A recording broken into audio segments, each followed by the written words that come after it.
क्या हुआ प्रिय? मैं देख रहा हूं तुम भयभीत हो, चिंतित दिखाई दे रही हो। मारुति की चिंता सता रही है मुझे। बार बार संकट घेर लेते हैं। वो दानव वृक्षासुर कैसे अपनी भयानक शाखाओं से मेरे नन्हे से पुत्र पर आक्रमण कर रहा था। वो देखकर तो कोई भी मां भयभीत हो जाएगी।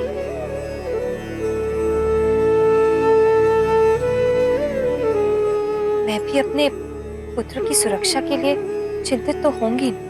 किंतु तुमने ये भी तो देखा कि हमारे पुत्र ने उस दानव को कितनी वीरता से मृत्यु के मुख में पहुंचा दिया। इसीलिए तो और भी भयभीत हो रही हूं मैं। मारुति की अद्भुत लीलाओं का गुणगान सुमेरु से बाहर भी होने लगा है। क्या करूं? संसार की दृष्टि से कैसे बचाऊं इस नटखट को?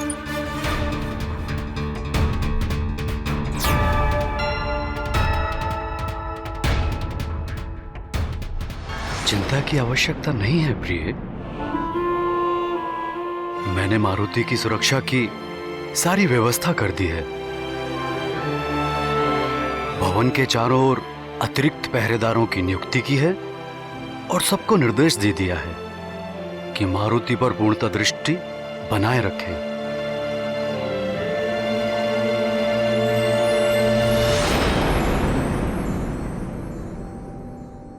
किंतु मैं अब अपने पुत्र को भवन के बाहर पैर भी नहीं धरने दूंगी।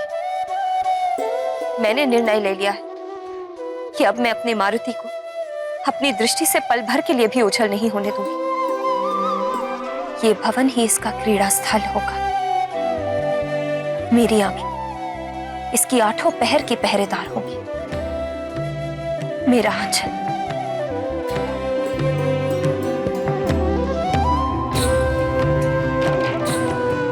मेरा आंचल इसको हर बला से, हर संकट से दूर रखेगा। अतिबल!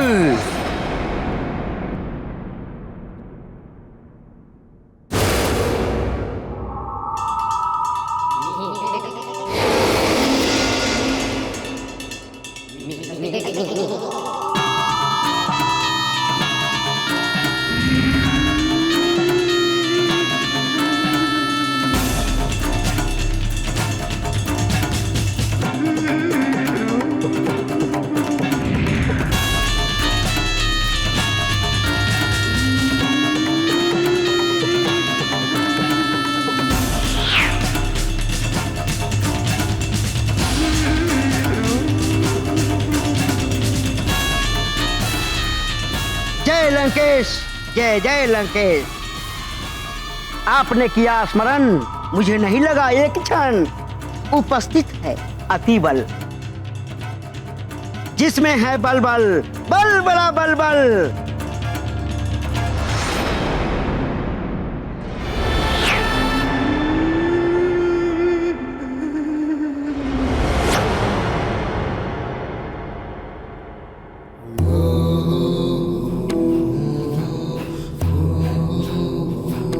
सिर नीचे। अतिबल हो तो तुम छोटे से बौने शाकाहारी।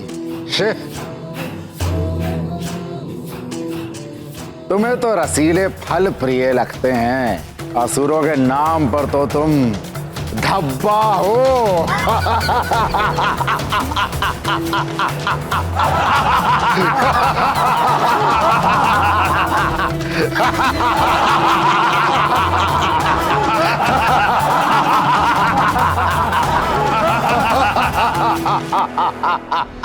अरे देखो इसे, पहला और अंतिम शाकाहारी राक्षस। घास फूस का सेवन करने वाला।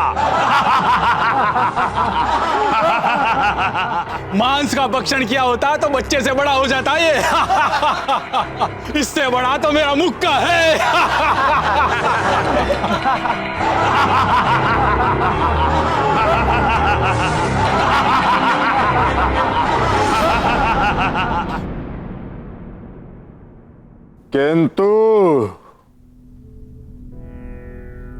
छल कपट और चतुराई में मेरे अतिरिक्त इस पूरे दरबार में तुम्हारी समानता और कोई नहीं कर सकता अतिबल।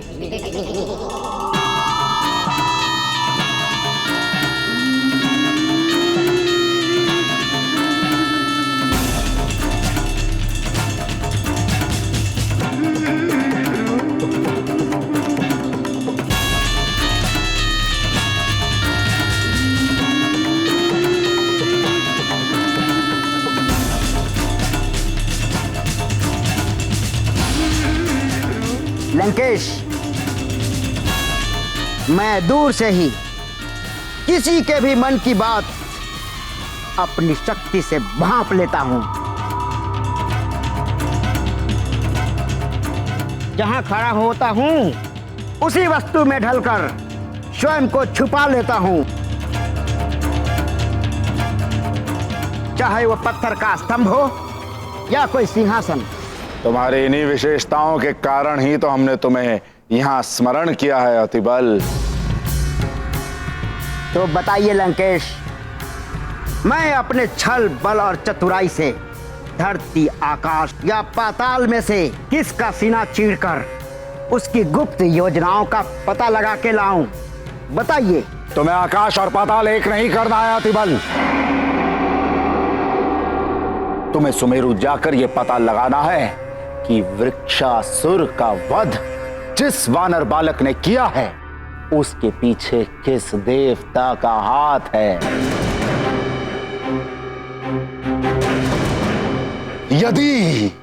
यदि उसके पीछे इंद्र का हाथ है तो बड़ा आनंद आएगा, महादेव की सौगंध, बड़ा आनंद आएगा। उसे मैं उसके इस दुस्साहस के लिए इतने प्रेम से सताऊंगा और एक ऐसा आघात करूंगा कि वो तीनों लोकों में उछलता फिरेगा। समझ गए ना? जय लंकेश, सब समझ गया अतिबल। जिसमें है बल बल बल बला बल बल।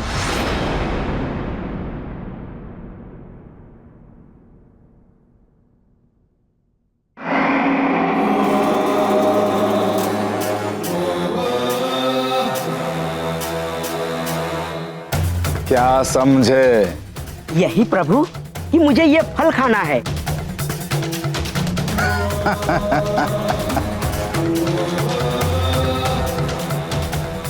क्या समझे?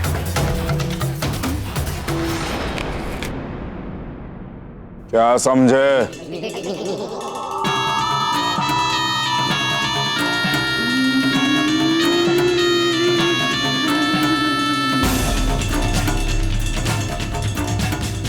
यही लंकेश कि सुमेरु जाकर उस वानर बालक की शक्ति के पीछे किस देवता का हाथ है ये पता लगाएगा ये अतिबल। जिसमें है बल बल बल बला बल बल।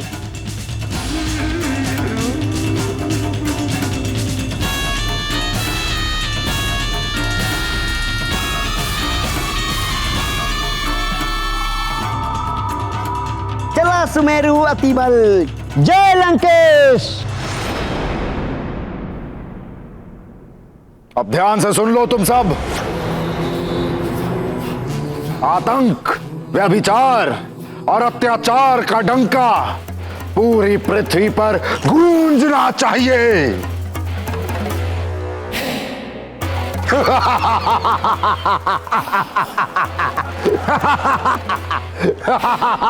अधर्मी रावण के नेत्रों पर उसके अहंकार का आवरण पड़ा हुआ था। वो नहीं देख पा रहा था। जिसे वो तुच्छ वानर बालक समझ रहा है वही एक दिन उसके अहंकार को चूर चूर कर देगा। उसकी चमचमाती स्वर्ण नगरी लंका को जलाकर काला कर देगा। उसे लग रहा था कि मारुति के क्रियाकलापों के पीछे किसी देवता का हाथ है। वो ये नहीं जानता था कि मारुति किसी देवता की योजना का हिस्सा नहीं, अपितु स्वयं उसके आराध्य देव शिव शंकर का अंश है। और पुत्र, स्मरण रखना, भवन के प्रांगण से नहीं जाओगे, और जो भी करना माँ से पूछकर ही करना। प्रिय,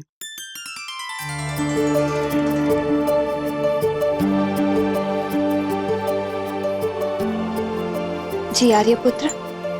मारुति पर इतने बंधन लगाना अनुचित है। वो बालक है अभी। वही तो मैं भी कह रही हूँ कि अभी वो बालक है। देखने में बड़ा लगता है, किंतु है तो अभी बहुत कम आयु का अबोध बालक, जिसे अपने भले बुरे का ज्ञान नहीं। उसकी सुरक्षा तो मुझे ही करनी है।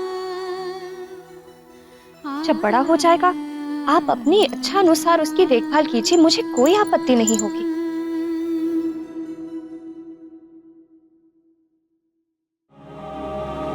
माँ हो तुम, जैसी तुम्हारी इच्छा।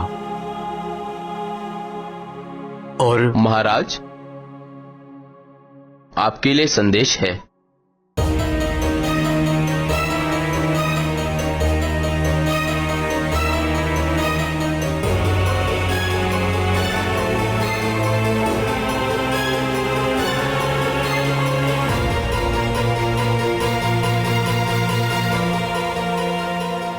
मुझे अपने राज्य से बाहर जाना होगा। मुझे अपने राज्य से बाहर जाना होगा। मैंने सुरक्षा की पूर्ण व्यवस्था कर दी है, फिर भी तुम सावधान रहना। किंतु अचानक बाहर कुछ विशेष? पंपासर से महाराज पंपेश्वर का संदेश आया है। कुछ आसुरी गतिविधियां बढ़ने की आशंका है।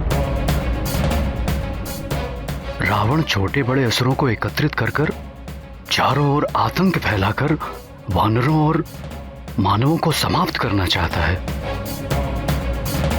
ऋषराज को भी संदेश मिला है, वो आते ही होंगे। मुझे भी उनके साथ जाना है।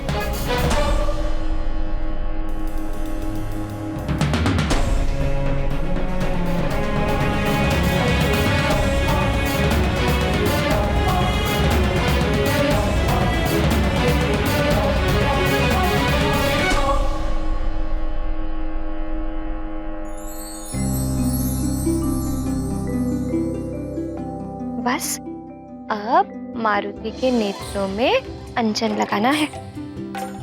उससे मारुति के नेत्र सुंदर भी लगेंगे और मारुति इसके टीके से सबकी कुदृष्टि से बचा भी रहेगा।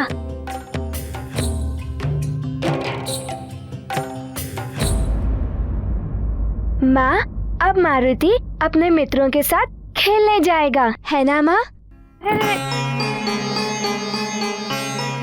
मारुति अब से यहीं खेलेगा, अपने भवन। भवन में? किंतु यहाँ मारुति के तो कोई मित्र ही नहीं है। मारुति किसके संग खेलेगा? मैं बताती हूँ ना, यहाँ बहुत कुछ है खेलने के लिए।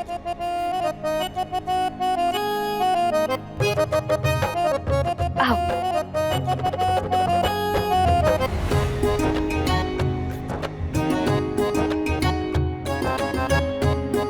ये देखो कितने सुंदर खिलौने हैं। ये लट्टू, ये घोड़ा गाड़ी, ये हाथी। इनके साथ खेलो, मारुति को बहुत आनंद आएगा। किंतु माँ, मारुति को अपने मित्रों के साथ वाटिका में खेलने में बहुत आनंद आता है। मारुति वाटिका में ही खेलेगा। अरे पुत्र, एक बार इन खिलौनों के साथ खेलकर तो देखो, बहुत आनंद आएगा। किंतु मारुति अपने मित्रों के साथ वाटिका में क्यों नहीं खेल सकता?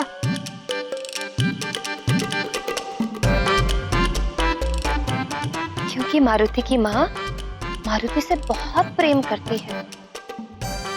मारुति के बिना माँ का कहीं मन ही नहीं लगता। माँ मारुति को नहीं देखती तो उदास हो जाती है। क्या मारुति अपनी माँ को उदास देखना चाहता है?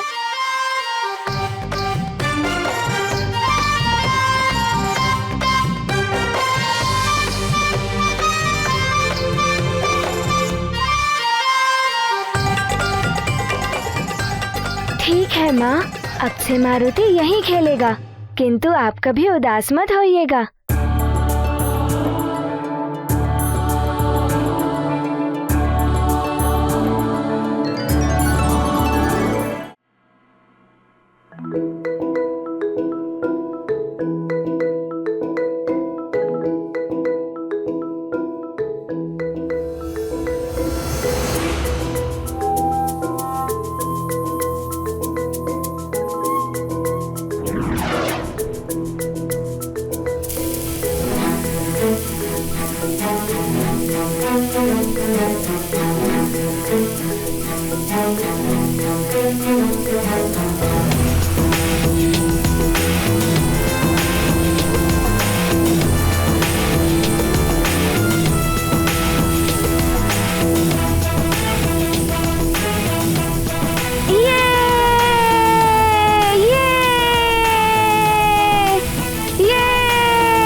मारुति पुत्र, अब इससे नहीं, तुम गेंद से खेलो।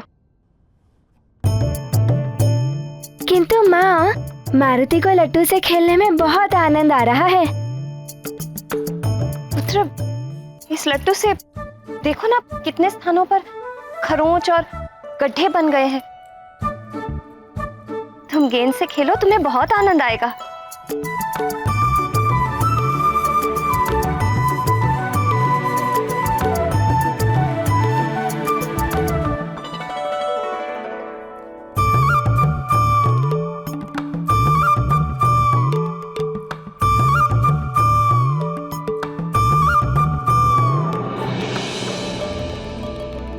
अरे पुत्र, धीरे से पुत्र, धीरे से।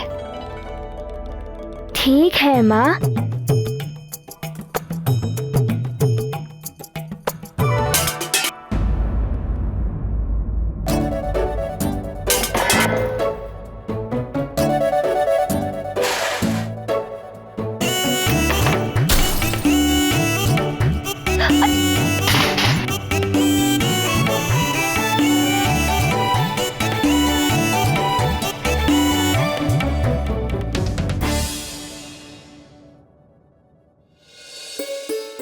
हे शिव शंकर, हे भोलेनाथ, कैसे समझाऊं इसे? आप ही कुछ करिए प्रभु।